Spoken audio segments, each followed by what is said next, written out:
বিশ্ব চ্যাম্পিয়ন হিসেবে ২০২৬ বিশ্বকাপে মাঠে নামবে আর্জেন্টিনা। স্বাভাবিকভাবেই শিরোপার অন্যতম বড় দাবিদার তারা।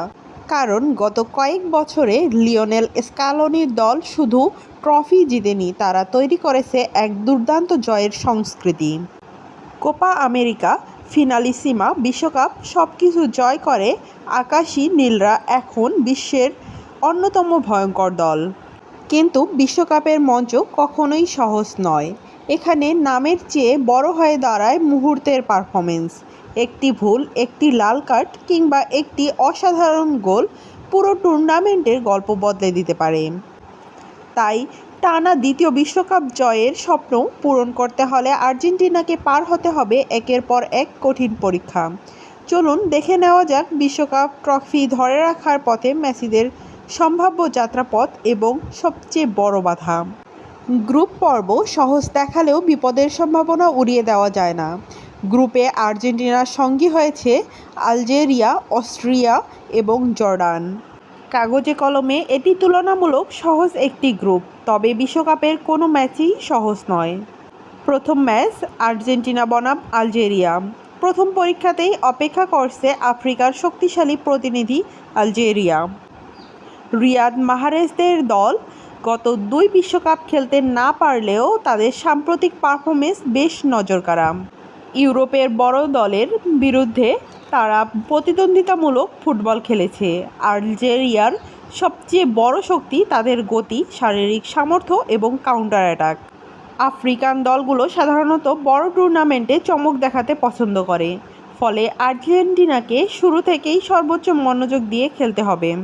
তবে অভিজ্ঞতা, স্কোয়াড গভীরতা এবং তারকাখচিত লাইন আপের কারণে ফেভারিট থাকবে আর্জেন্টিনায়। দ্বিতীয় ম্যাচ আর্জেন্টিনা বনাম অস্ট্রিয়া। দীর্ঘ ২৮ বছরের পর বিশ্বকাপ মঞ্চে ফিরছে অস্ট্রিয়া। ইউরোপের এই দলগুলো সাম্প্রতিক বছরগুলোতে নিজেদের অনেক উন্নত করেছে। তাদের দলে বেশ কয়েকজন বুন্দেসলিগা ও প্রিমিয়ার লিগে খেলা ফুটবলার রয়েছে। তবে আর্জেন্টিনার মতো বিশ্ব চ্যাম্পিয়নদের দলের বিপক্ষে তাদের অভিজ্ঞতা ঘাটতি বড় সমস্যা হয়ে দাঁড়াতে পারে। যদি নিজেদের স্বাভাবিক খেলাটা খেলতে পারে, তাহলে এই ম্যাচ থেকেও পূর্ণ ৩ পয়েন্ট পাওয়ার কথা মেসিদের। তৃতীয় ম্যাচ আর্জেন্টিনা বনাম জর্ডান। বিশ্বকাপ ইতিহাসে প্রথমবারের মতো খেলছে জর্ডান। এটাই তাদের সবচেয়ে বড় অর্জন। তবে অভিজ্ঞতার দিক থেকে তারা আর্জেন্টিনার তুলনায় অনেক পিছিয়ে।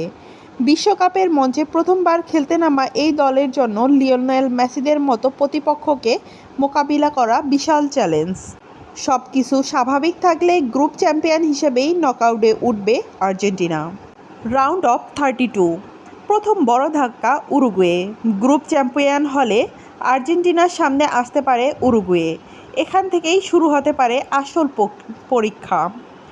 দক্ষিণ আমেরিকা এই দলটি সবচেয়ে বড় টুর্নামেন্টের জন্য বিপজ্জনক। তাদের খেলায় আছে লড়াই, আগ্রাসন এবং অসাধারণ দলীয় সমন্বয়। ফেদেরিকো ভালভার্দে, দারউইন নুনিয়েজ, রোনাল্ড আরাউজোদের মতো তারকারা যে কোনো মুহূর্তে ম্যাচের মোড় বদলে দিতে পারে। লাতিন ফুটবলে দুই ঐতিহ্যবাহী শক্তির লড়াইয়ে কোনো দলকেই এগিয়ে রাখা কঠিন। তবে বিশ্ব চ্যাম্পিয়ন আর্জেন্টিনা প্রথমে সত্যিকারের পরীক্ষা হতে পারে এই ম্যাচটি। Round of 16। কিছুটা স্বস্তির প্রতিপক্ষ। শেষ ১৬তে আর্জেন্টিনার সম্ভাব্য প্রতিপক্ষ হতে পারে অস্ট্রেলিয়া কিংবা ইরান। অস্ট্রেলিয়ার বিপক্ষে সুখস্মৃতি রয়েছে মেসিদের। কাতার বিশ্বকাপে রাউন্ড অফ ১৬তে মেসি ও আলভারেজের গোলে জয় পেয়েছিল আর্জেন্টিনা। অন্যদিকে ইরানের বিপক্ষেও বিশ্বকাপ সফল অভিজ্ঞতা রয়েছে।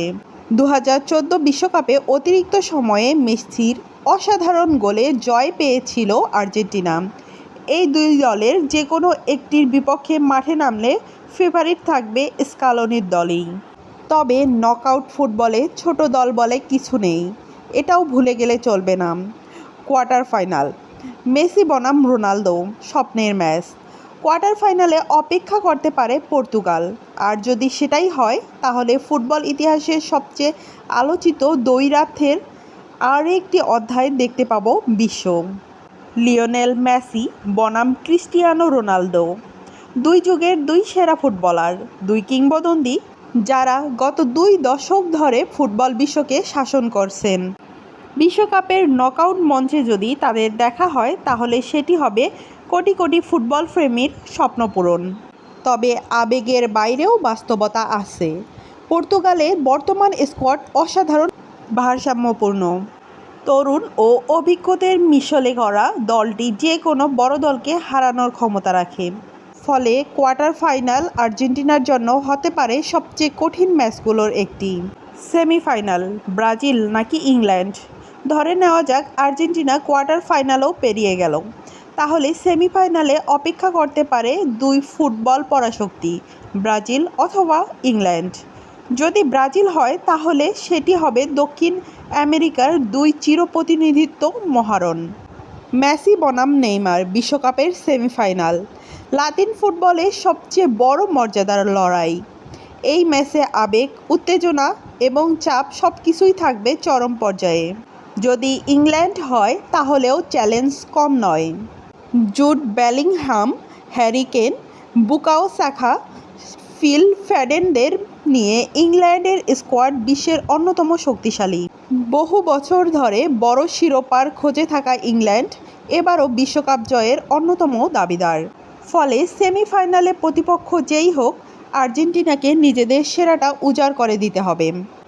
এবার আসা যাক ফাইনালের কথায়। স্পেন নাকি ফ্রান্স? সব বাধা পেরিয়ে যদি আর্জেন্টিনা ফাইনালে পৌঁছে যায় তাহলে শেষ যুদ্ধে দেখা হতে পারে স্পেন অথবা ফ্রান্সের সঙ্গে।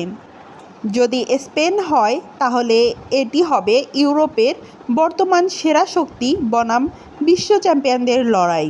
তরুণ সুপারস্টার বনাম কিংবদন্তি, নতুন প্রজন্ম বনাম অভিজ্ঞতার লড়াই, বিশ্ব ফুটবলের ভবিষ্যৎ এবং বর্তমান সংঘর্ষ। আর যদি ফ্রান্স হয় তাহলে আবারও ফিরে আসবে 2022 সালের সেই মহাকাব্যিক ফাইনালের স্মৃতি। মেসি বনাম এমবাপ্পে, আর্জেন্টিনা বনাম ফ্রান্স, বিশ্বকাপের সর্বোচ্চ মঞ্চে আরেকটি অবিশ্বাস্য অধ্যায়। শেষ নৃত্যের অপেক্ষায় ফুটবল বিশ্ব। আর মাত্র কয়েক সপ্তাহ পর 39 বছরে পা দেবেন লিওনেল মেসি। যে বয়সে অনেক ফুটবলার অবসর নিয়ে ফেলেন, সেই বয়সেও তিনি একটি জাতির সবচেয়ে বড় আশা। তিনি জিতেছেন বিশ্বকাপ, জিতেছেন কোপা আমেরিকা, জিতেছেন 8টি ব্যালন ডি'র। তবুও ফুটবল প্রেমীদের চোখে এখনও একটি স্বপ্ন বেঁচে আছে। যদি মেসি আর্জেন্টিনাকে টানা দ্বিতীয়বারের মতো বিশ্বকাপ জেতাতে পারেন তাহলে হয়তো ফুটবল ইতিহাসের সর্বশ্রেষ্ঠ অধ্যায়গুলোর একটি লেখা হবে তার হাতেই। তবে সেই গল্প লিখতে হলে আগে পার হতে হবে Algeria, Uruguay, Portugal, Brazil, England, France কিংবা স্পেন এর মতো কঠিন সব বাধা। এখন প্রশ্ন একটাই, মেসির শেষ বিশ্বকাপ কি হবে আরেকটি রূপকথার সমাপ্তি নাকি নতুন ইতিহাসের সূচনা? কমেন্টে আপনার মতামত জানাতে ভুলবেন না। ধন্যবাদ সবাইকে।